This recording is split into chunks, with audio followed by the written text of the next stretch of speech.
នាងគ្រាន់តែសម្លឹងមុខអ្នកបម្រើតែហ៊ាននិយាយកុហកស្រាប់តែអ្នកបម្រើនោះក្អួតឈាមភ្លាមនាងកុំហកឲ្យលើកជង្គង់ចុះ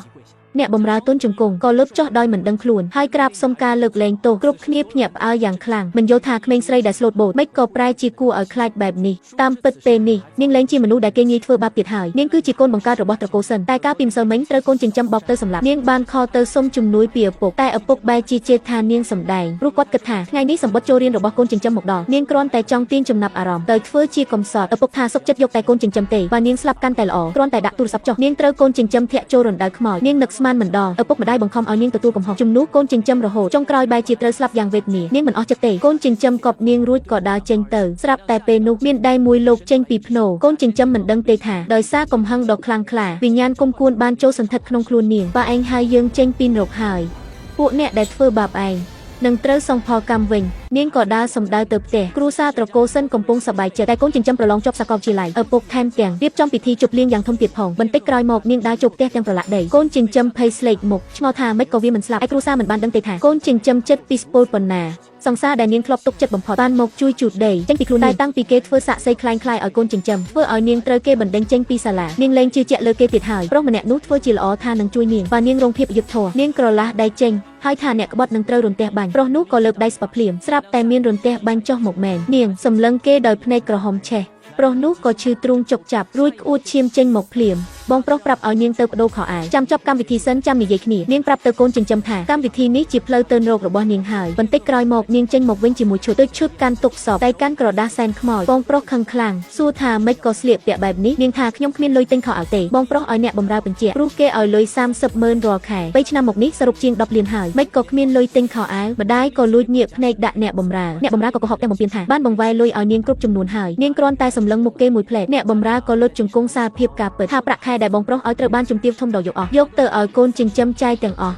បងប្រុសភ្ញាក់ផ្អើលសួរម្ដាយថាម៉េចក៏ធ្វើបែបនេះម្ដាយដោះសារថាខ្លាចកូនចិញ្ចឹមទៅចិត្តទើបលំអៀងស្រឡាញ់ជាងបន្តិចនាងសួរថាការលំអៀងរបស់ម៉ែធ្លាប់គិតទេថាវានឹងសម្លាប់កូនបង្កើតខ្លួនឯងឪពុកនិងបងប្រុសបន្ទោសនាងថាមិនគួរមករករឿងក្នុងពិធីជប់លៀងទេនាងតបថាវាមិនមែនជាប្អូនខ្ញុំទេហើយបើកកាយការពិតថានាងនោះជាកូនខ្លាញ់ម្ដាយខឹងក៏ទះកំភ្លៀងនាងមួយដៃហើយក៏ធ្វើជាសុំទោសវិញភ្លាមនាងក្រឡាស់ដៃចេញហើយថាខ្ញុំបានស្លាប់តាំងពីថ្ងៃដែលម៉ែបង្ខំឲ្យខ្ញុំទទួលកំហុសជំនួសវាម្លេះម្ដាយចាប់ដៃនាងយំតែនាងគ្មានចិត្តអាណិតទៀតទេលើកនេះម៉ែយំដាក់ខ្ញុំតើចង់ឲ្យខ្ញុំធ្វើអីទៀតចង់បានជីវិតខ្ញុំមែនទេអ្នកបម្រើណាដែលនិយាយកុហកស្លាប់ទៅនឹងធ្លាក់នរកអវជ័យអ្នកនាងទោះជាគំរាមក៏ដោយក៏ខ្ញុំមិនហ៊ាននិយាយផ្ដេសផ្ដាសដែរ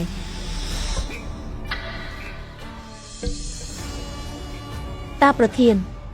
តើមានរឿងអីលុតជង្គង់ភ្លាម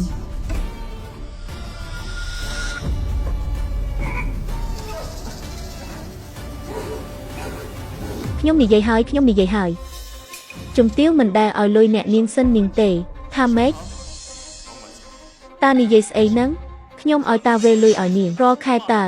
លោកប្រុសមិនដឹងទេអីជំទាវថាពេលអ្នកនាងសិននាងត្រឡប់មកវិញអ្នកនាងសិនម៉ូខូចចិត្តខ្លាំងណាស់ទើបគាត់យកលុយទាំងអស់ទៅឲ្យអ្នកនាងសិនម៉ូដើម្បីលួងចិត្តលោកប្រុសស្ដាប់បានច្បាស់ហើយនៅម៉ែម៉េចក៏ធ្វើបែបនេះនាងម៉ែខ្លាចប្អូនតូចចិត្តទើបម៉ែលំអៀងស្រឡាញ់ប្អូនជាងបន្តិចវាជាប្អូនកូនណាកូនកុំប្រកាន់នឹងប្អូនអីធ្វើជាបងត្រូវមានចិត្តទូលាយ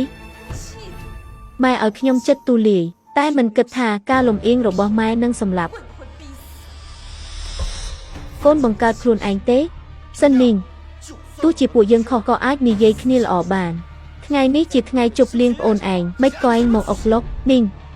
ឯងចរណែននឹងប្អូនមែនទេបានជាមកបំផ្លាញកម្មវិធីគេរឿងទាំងអស់នេះវានឹងត្រូវលុះត្រាតែសិនម៉ូជាប្អូនខ្ញុំពិតប្រាកដ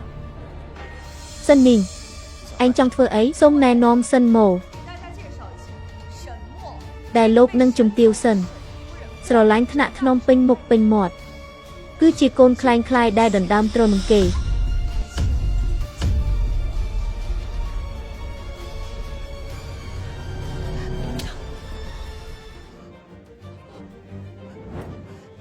នាងម៉ែសុំទោសម៉ែគ្រាន់តែភ័យទើបជ្រុលដៃទះកូនម៉ែសុំទោសហួសពេលហើយសិននាងអាយុ18ឆ្នាំបានស្លាប់ដោយសារអ្នក ជំទាវសិននាងបានស្លាប់តាំងពីថ្ងៃដែលអ្នកបង្ខំរុញនាងចូលនកម្លេះ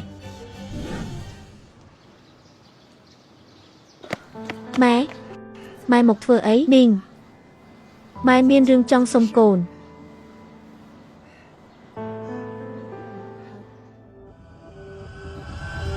ម៉ែឲ្យខ្ញុំទទួលកំហុសជំនួសសិនមកហេតុអីវាអ្នកខុសមិនមែនខ្ញុំឯណាខ្ញុំមិនធ្វើទេនាងអូនជាកូនអ្នកមុខអ្នកការបើគេដឹងថាវាចិត្តណារព្រឹងគេអនាគតវាចប់ហើយតែកូនមិនអីទេគ្មាននរណាស្គាល់កូនទេបើកូនព្រមទទួលកំហុសជំនួសប្អូនម៉ែនឹងឲ្យកូនទៅនៅបរទេសយល់ព្រមទេខ្ញុំមិនយកទេនាងម៉ែសុំអង្វរទៅចុះនាងសុំទោសម៉ែខុសហើយកូនលើកមុនដែលជំទាវសិនយំដាក់ខ្ញុំស្ក្រាប់យ៉ាសាកាជាមួយនឹងប្រេងយ៉ាសាកាលោកអ្នកគ្រាន់តែចំណាយពេលត្រឹមតែ3ទៅ5នាទីនឹងជួយជំរុះកោសិកាចាស់បំបត្តិក្លិនខ្លួនជួយឲ្យស្បែកសភ្លឺទន់មាត់រលុងភ្លាមបន្ទាប់ពីប្រើប្រាស់លើកដំបូងរូបមន្តពិសេសដែលផ្សំឡើងពីអំបិលរ៉ែសមុទ្រមានគ្រាប់ល្អិតតូចៗនៅក្នុងសាច់ស្ក្រាំវាជួយជំរុញទៅក្នុងការលាបឡេឲ្យកាន់តែសស្អាតនិងមានប្រសិទ្ធភាពហើយបើបានប្រើជាមួយនឹងឡេយ៉ាសាកាទៀតធានាថាពិតជាទទួលបានស្បែកសថ្លានិងភ្លឺមាត់រលុងបងប្អូនអាចមើលតាមរយៈ TikTok និង Page Facebook គឺមាន feedback អតិថិជនរាប់ម៉ឺននាក់ដែលអ្នកប្រើប្រាស់ហើយទទួលបានផលពិតប្រើជាឈុនស្បែកសកាន់តែលឿនជាមួយនឹងឈុតលេយ៉ាសាកាបងប្អូនអាចរកជាបានតាមរយៈ Page CEO យ៉ាសាកាឬតំណាងចែកចាយនៅតាមទីផ្សារទូទាំងប្រទេសគឺចង់ឲ្យខ្ញុំទៅទទួលទោសជំនួសចុះលើកនេះមកយំដាក់ខ្ញុំទៀតតើចង់បានអីទៀតចង់បានជីវិតខ្ញុំមែនទេបានហើយសិននាងគឺឯងដែលច្រានគេទម្លាក់ទឹកនៅចង់ទម្លាក់កំហុសឲ្យប្អូនទៀតលោកប្រុសប្រហែលមិនដឹងទេ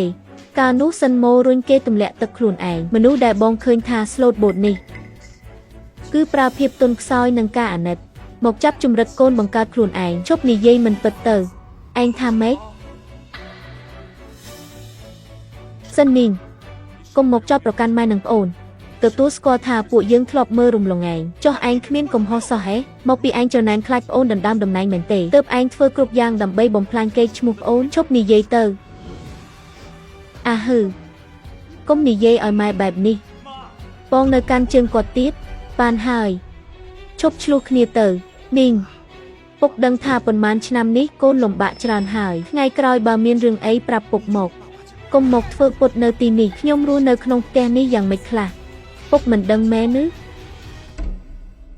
សិននាងហ៊ានមកញ៉ៃញ៉ៃកម្មវិធីខ្ញុំផងចាំមើលត្រូវបណ្ដេញចេញហើយបងស្រីអរគុណបងស្រីដែលមកចូលរួមកម្មវិធីខ្ញុំលែងដៃម៉ូជើងខ្ញុំឈឺណាស់ប៉ាម៉ែកុំបន្ទោសបងស្រីអី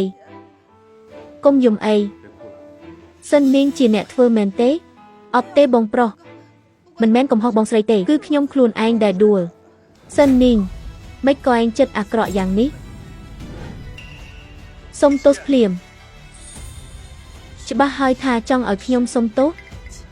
តើហ៊ានទទួលផលកម្មទេបើឲ្យខ្ញុំសុំទោសបងស្រីបើបងមិនពេញចិត្តខ្ញុំមិនបង្ខំទេ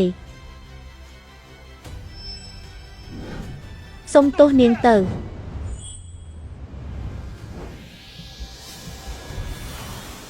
ស្ក្រាប់យ៉ាសាកាជាមួយនឹងប្រេងយ៉ាសាកាលោកអ្នកគ្រាន់តែចំណាយពេលត្រឹមតែ3ទៅ5នាទីនឹងជួយជំរុះកោសិកាចាស់បំបត្តិក្លិន